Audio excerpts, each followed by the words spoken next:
আজি আহিছোঁ আমাৰ গাঁৱৰ মুৰংঘৰলৈ মুৰংকুমলৈ যিহেতুকে লিগাঙৰ বতৰ মুৰংঘৰত বহুখিনি কাম কৰিব লগা থাকে গতিকে আমাৰ গাঁৱৰ সকলো গোট খাইছেহি ডেকাৰ গাভৰু আমাৰ মুৰংঘৰখন নতুনকৈ বনোৱা হৈছে গতিকে বহুখিনি বস্তু ইয়াতে নাই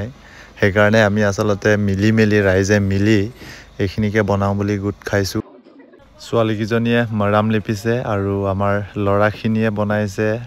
পৰাব ৰাবতে আৰু মাটি ডঙাত ল'ৰাখিনিয়ে সহায় কৰিছে মৰাম বনোৱাত